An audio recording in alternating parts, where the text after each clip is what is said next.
Bapak Ibu yang terkasih, kalau saya tadi mengikuti puji-pujian, wow, membahana sekali. Anda bersorak, bergembira, bertepuk tangan, semua utang lupa. Semua beban hilang. Semua dipulihkan. Ya? Kok tidak ada iya ya? Kesulitannya adalah, mari kita lihat tema pada malam hari ini. Kemerdekaan anak-anak Allah. Kalau orang merdeka itu artinya apa? Merdeka dari penjajahan untuk hidup dalam kebebasan. Jadi ada dua yang harus dibereskan. Saya merdeka dari perbudakan, dari penjajahan. Dan saya bebas sebagai seorang anak-anak Tuhan. Jadi kita nanti akan perhatikan apa yang dikatakan oleh Paulus. Paulus menulis dalam suratnya kepada umat di Galatia. Judulnya kalau dilihat dalam kitab suci itu kemerdekaan anak-anak Allah. Tapi pada saat saya membaca kitab suci berbahasa Inggris dan rupanya dalam bahasa Latinnya pun sama, judulnya bukan kemerdekaan anak-anak Allah, judulnya adalah Freedom in Christ. Kemerdekaan, kebebasan dalam Yesus. Maka kalau kita baca, Bapak Ibu, kita lihat dahulu. Pertama, supaya kita sungguh-sungguh merdeka, Kristus telah memerdekakan kita. Karena itu, berdirilah teguh dan jangan mau lagi dikenakan kuk perhambaan. Sekarang tuh sedang ramai. Kalau beberapa bulan yang lalu, beberapa bulan atau 1 bulan, ada pertemuan Indonesian Youth Day. Anda bisa lihat hasilnya di majalah Hidup. Ada sebuah keprihatinan di dalam Indonesian Youth Day yang kurang lebih dihadiri oleh 1.500, total dengan panitia 2.000. Dari 5.000 kuesioner yang dilempar ke anak muda, rupanya antara 30% sampai 40% beberapa anak muda ingin keluar dari gereja Katolik.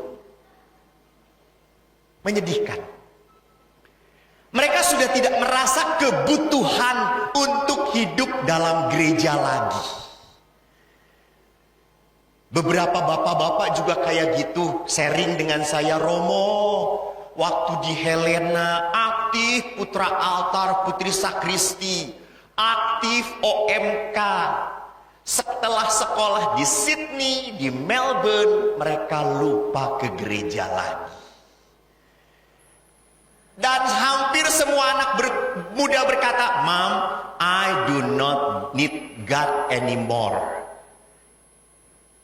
Enough doing the good thing. That is enough. Jadi anak muda berpikir sekarang untuk pada keselamatan itu cukup aja berbuat baik.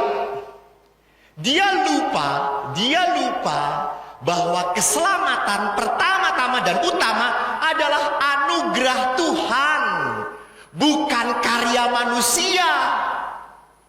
Saya sampai pada keselamatan yang diberikan oleh Kristus bukan karena saya aktif di gereja, doa bisa melayang, puji-pujian bisa membahana, saya mendoakan orang baru nempel aja langsung ngegubrak. Nggak ada apa-apanya itu. Bukan itu. Yang paling utama adalah kasih karunia Tuhan. Karunia. Maka keselamatan itu adalah bukan tindakan manusia pertama, tapi pemberian Allah. Maka Paulus berkata, lihat, Kristus yang memerdekakan kamu. Kristus yang memungkinkan kita mencapai pada keselamatan. Jadi kalau ditanya apakah untuk sampai pada keselamatan cukup dengan berbuat baik? Pertanyaannya, imannya di mana? Imannya di mana? Jadi bukan semata-mata perbuatannya, tetapi harus ada landasan imannya. Di sini Paulus menubrukkan antara iman pada Taurat dan iman kepada Kristus. Lihat terusannya. Sesungguhnya aku, Paulus, berkata kepadamu, jikalau kamu menyunatkan dirimu, Kristus sama sekali tidak akan berguna bagimu. Sekali lagi, aku katakan kepada setiap orang yang menyunatkan dirinya, bahwa ia wajib melakukan seluruh hukum Taurat. Siapa yang sudah disunat, bapak-bapak? Jadi dalam tradisi Yahudi, sunat itu adalah apa? Adalah simbol bahwa anak ini adalah anak keselamatan. Bahwa anak ini keturunan Abraham. Bahwa anak ini adalah anak Yahweh, anak Allah. Sedangkan orang-orang yang tidak disunat adalah orang-orang yang di luar keselamatan, tidak mencapai keselamatan. Ini yang Paulus bahkan awal Yesus dan Paulus menentang.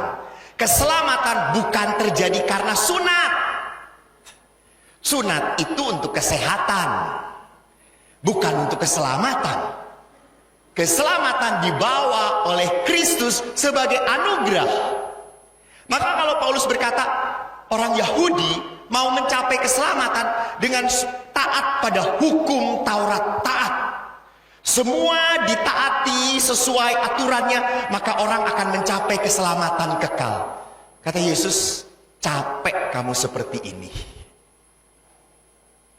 Saya pernah ngobrol saya ziarah dengan ibu-ibu ke Gua Maria, Kanada.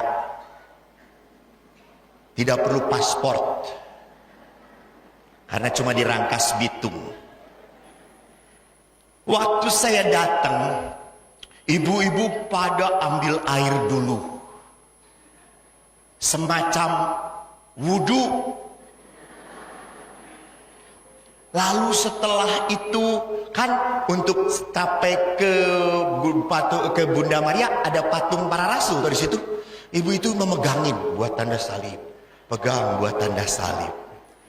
Saya langsung, namanya Eko kan rada nggak bener. Eko langsung jalan aja ke Bunda Maria doa. Si ibu itu langsung melotot sama saya. Pastor nggak bener. Emang kenapa, Bu? Ambil air dulu, sucikan diri dulu. Setelah menyucikan diri, baru berjalan dengan para rasul bersama Maria. Itu yang benar, Pastor. Oh. Sekarang Pastor ambil air. Dan saya berkata, enggak. Sejak kapan Pastor diatur umat? Kata saya itu. Lihat, seringkali ada orang-orang tertentu yang sibuk kepada apa? Aturannya harus kayak gini, harus kayak gitu. Saya kan pernah misa dengan teman-teman saya. Lalu pada saat misa itu kami misa di kebun. Karena misa di kebun kan saya cuma bawa alat misa doang. Lalu pada saat konsekrasi, saya mengangkat tubuh Kristus. Di depan saya itu ada seorang anak. Kusyuk sekali, dia diem terus gitu. Lalu saya ngomong, inilah tubuhku yang diserahkan bagimu. Saya tuh mengangkat. Lalu anak itu berdiri, angkat tangan dan berkata, dung, dung, dung. Saya tuh mau ketawa kan, masa ketawa? Kata saya kan sedang membawa Yesus Kristus gitu ya. Saya tuh cuma diem saja gitu. Lalu saya membungkuk gitu. Lalu anak itu kring. Dan anak itu tidak seperti ibu-ibu yang tidak punya iman ini. Tidak tertawa sedikit pun. Serius. Lalu yang darah Kristus, saya angkat, inilah darahku yang dikurbankan bagimu. Dia juga dung. Lalu teman sebelahnya itu kan, dia tuh ngeliatin gitu. Terus dia mau dung. Lalu setelah misa, saya deketin anak itu. Kamu kenapa tadi? Romo angkat roti, angkat anggur. Kenapa kamu dangdung-dangdung, kata saya itu. Anak itu dengan serius berkata, Romo, kalau nggak ada dung, itu nggak jadi tubuh Kristus. Harus ada dung, baru jadi tubuh Kristus. Ya Allah, kata saya, dari mana ini aturannya? Jadi lihat, orang percaya pada apa, tata laksananya harus benar, baru keselamatan datang. Bukan seperti itu deh. Bukan seperti itu. Ada yang lebih lucu lagi. Kan orang kadang-kadang dengan aturan. Ada orang yang dulu menikahnya tidak secara Katolik. Karena suaminya Katolik, istrinya bukan Katolik. Sudah 30 tahun perkawinan, lalu perkawinannya itu mau dibereskan. Pas mau dibereskan, lalu tanya kepada aktivis, saya harus membereskan perkawinan.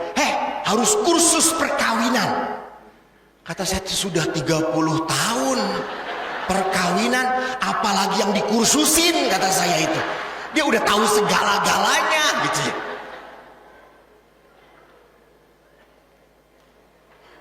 Jadi memang aturannya kayak gitu. Iya, betul sih. Tetapi kan dia sudah 30 tahun perkawinan gitu. Mau ngapain? Emang mau cerai? Orang mau dibelikan kepada bapak ibunya sudah mati semua. Jadi lihat, seringkali kita akhirnya justru tidak mendapatkan rahmat Tuhan karena terlalu meributkan aturan.